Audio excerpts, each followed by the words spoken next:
Fundación Carlos Slim presenta Ecos de la Naturaleza, el podcast. Murciélagos. Hoy vamos a hablar de unas criaturas que mucha gente cree son seres temibles, chupasangre y transmisores de enfermedades. ¿Adivinas quiénes son? Exacto, hablamos de los murciélagos.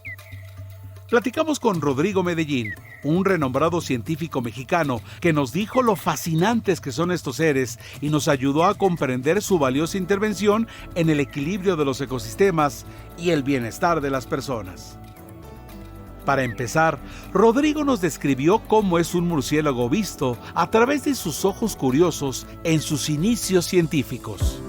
Un investigador, se llamaba William López Forment, fue el primero que me puso un murciélago en la mano. Y ese fue el momento mágico en mi vida, porque yo sabía esta mala imagen pública que tienen, pero nunca me esperé ver la maravilla del animal ya en mi mano, con esas orejas enormes, una hojita nasal, un piquito en la punta de la nariz, unas alas muy delicadas, muy finas, muy bonitas, un pelaje muy fino. Y yo dije, no, pues yo de aquí soy. Y de aquí pa'l real. Vaya, vistos así, pareciera que son unos lindos animalitos y no esos seres malévolos mencionados en los mitos de la cultura popular y en la literatura, o alimañas que nadie quiere. Entonces, ¿cómo es que los murciélagos se ganaron tan mala reputación? Bueno, mira, los murciélagos son los animales más injustamente maltratados del mundo. Hay muchos animales que tienen una mala imagen pública. Las serpientes, los alacranes, las arañas, los tiburones, los murciélagos, nadie los quiere. Pero ninguno de esos hace más por nuestro bienestar diario y por el funcionamiento de los ecosistemas que los murciélagos. Y sin embargo, sigue habiendo mitos, a veces verdaderamente descabellados. Yo me acuerdo que una tía mía, cuando yo empecé, yo tendría como 15 años y llevaba murciélagos a la casa todo el tiempo, y mi tía me decía, oye niño, ten mucho cuidado con esos murciélagos porque cuando pasan con sus alas en tu cara, te van a rajar la cara, te van a cortar la cara con sus alas. ¿Qué le digo? Eso lo decía pues una tía mía con toda la autoridad que da la edad. Y de allí, bueno, hay cualquier cantidad de mitos. Digo, tú sabes muy bien que el momento en el que la imagen pública de los murciélagos se desploma por completo es cuando Bram Stoker está escribiendo su novela de Drácula allá en Irlanda, y resulta que decide hacer a su Drácula que se convierta en un murciélago para volar grandes distancias y llegar a morder a la muchacha. Y siguiendo con Drácula, en la novela hablan de vampiros y no de murciélagos. Aunque el protagonista se convierte en uno de ellos, queremos saber ¿cuál es la diferencia?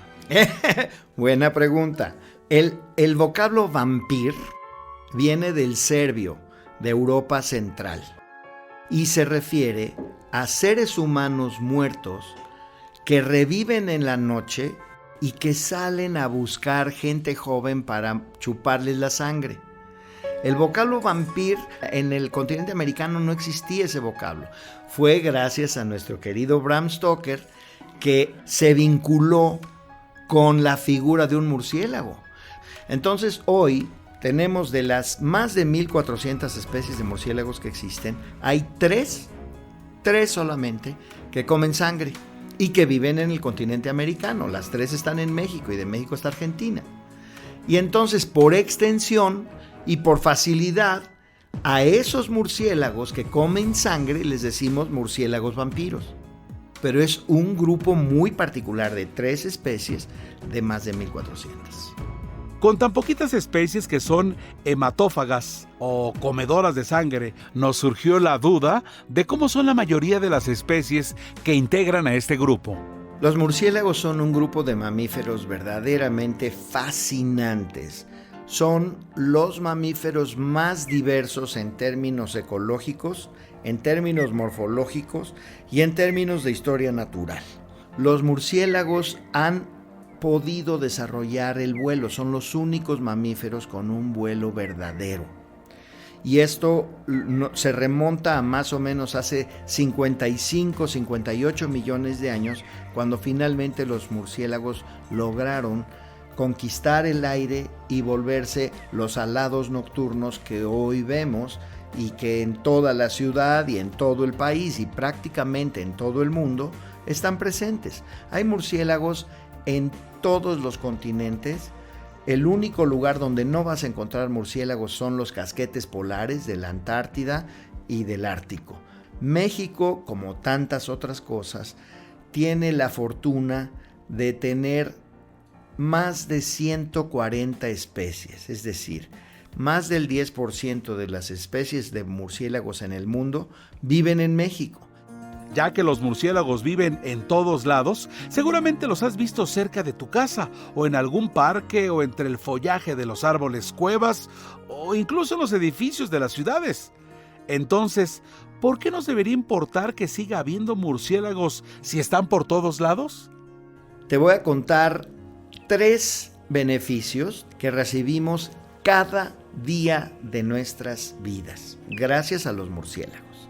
El primero es el control de las plagas agrícolas. Los murciélagos son los mejores controladores de plagas del mundo. Hemos hecho los cálculos que en los estados fronterizos desde Sonora hasta Tamaulipas existen más o menos de 30 a 40 millones de murciélagos de una sola especie, el murciélago guanero. Cada millón de murciélagos destruye 10 toneladas de insectos cada noche. Ahora imagínate que de la noche a la mañana desaparecen esos murciélagos. Evidentemente los insectos esos se van acumulando y van terminando con las cosechas. En un mes, en 2 meses ya no tenemos cosechas. Hemos hecho muchos estudios demostrando que entre el 30 y el 40% del maíz se debe a los murciélagos, porque los murciélagos están comiendo las plagas que de otra manera se comerían ese 30 o 40. El segundo beneficio que recibimos es el de la dispersión de semillas. Hay muchos murciélagos que se alimentan de frutas. Al alimentarse de frutas, dispersan las semillas de esas frutas. Ahorita en México ya sabes que tenemos unos mercados fascinantes, maravillosos, llenos de frutas tropicales. Que el chicozapote, que el zapote negro, que el zapote blanco, las pitayas y muchas frutas más, las tenemos gracias a que los murciélagos dispersan sus semillas. Y además, los murciélagos dispersan las semillas que disparan la regeneración de las selvas. La dieta de los murciélagos incluye unas plantas que nosotros les llamamos pioneras. Son las primeras plantas que crecen cuando los seres humanos le dimos en la torre a la selva. Y el tercer beneficio que tenemos es el de la polinización. Hay muchas plantas que son ecológica o económicamente importantes que dependen de los murciélagos para su reproducción sexual o polinización. Entre ellas están los cactos columnares enormes del desierto de Tehuacán, del desierto de Sonora. Están, por ejemplo, las ceibas majestuosas, maravillosas, ese árbol sagrado de los mayas, es polinizado por murciélagos. ¿Y qué te puedo decir? Si somos mexicanos, todos los mexicanos tenemos como parte de nuestra identidad al tequila. El tequila, el mezcal, el bacanora, la raicilla vienen de un grupo de plantas que se llaman los agaves o magueyes. Y esos agaves o magueyes son polinizados por murciélagos.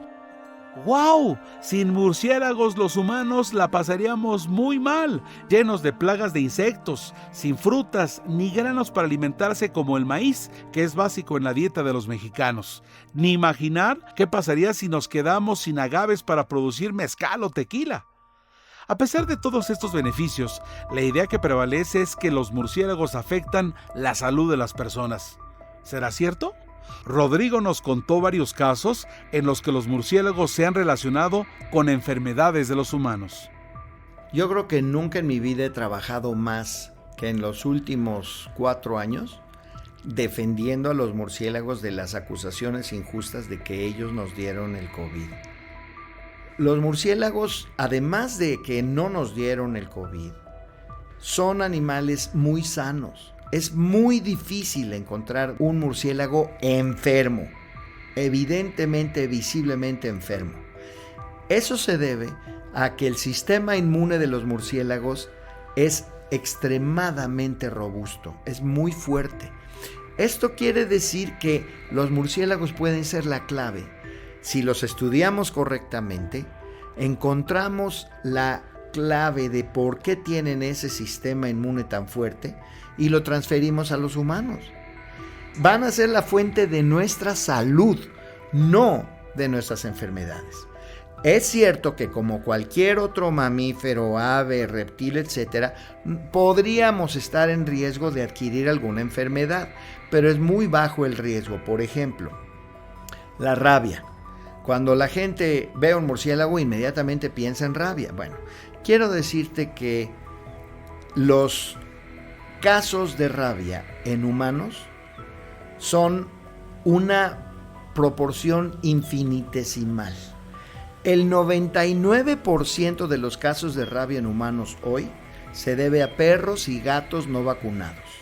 Ha habido algunas enfermedades, ciertamente, que se les han imputado a los murciélagos. Por ejemplo, un virus del sureste asiático sí llegó a los humanos vía murciélagos, porque los murciélagos llegaron a refugiarse en los árboles de mango de una granja de cerdos. Y cuando los murciélagos se alimentaban de los mangos, eran murciélagos frugívoros grandototes, de esos que les llaman zorros voladores, tiraban los mangos medio ensalivados, se orinaban y defecaban sobre los cerdos, y eventualmente los cerdos se infectaron de este virus, y luego los cerdos, al ser consumidos por los humanos, fueron a infectar a los humanos. Eso detonó que muchos países del sureste asiático empezaron a matar murciélagos, diciendo que no querían esa enfermedad, que quién sabe qué. Yo, como presidente del grupo de especialistas en murciélagos a nivel mundial, invité a mis colegas de todo el mundo a mandar cartas. No mandamos una carta con 500 firmas, mandamos 500 cartas a todos estos gobiernos explicándoles esto. Esos murciélagos también son los polinizadores de una fruta que en el sureste asiático es muy apreciada y que se llama durian. Nada más para Tailandia, el durian representa $270 millones al año. Cada durian es resultado de que un murciélago polinizó la flor. Entonces les decíamos, si ustedes empiezan a matar murciélagos, van a matar a la gallina de los huevos de oro y se van a quedar sin durian. Yo no sé si nuestras cartas fueron la razón, pero a las 2 semanas dejaron de matar murciélagos. Qué importante es tomar decisiones basadas en ciencia. Imagínense, de no haber intervenido los científicos en el caso del durian, las consecuencias económicas hubieran sido catastróficas.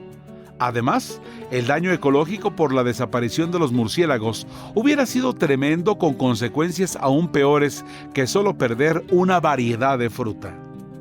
En México, Rodrigo, con un grupo de colaboradores de la UNAM, están implementando una serie de acciones para difundir la importancia de los murciélagos y combatir una de las principales amenazas a sus poblaciones: la ignorancia que va de la mano con la destrucción de su hábitat natural. Tenemos programas de educación ambiental que están presentes en 20 de los 32 estados del país, en donde trabajamos con las comunidades para contarles lo importantes, lo necesarios, lo benéficos que son los murciélagos que viven en su cueva en esa comunidad. Y así hemos logrado rescatar muchas cuevas en todo el país, y hemos tenido la suerte de que la gente se convierte en defensores de murciélagos. Otro programa que tenemos es el de los tequilas y mezcales amigables con los murciélagos.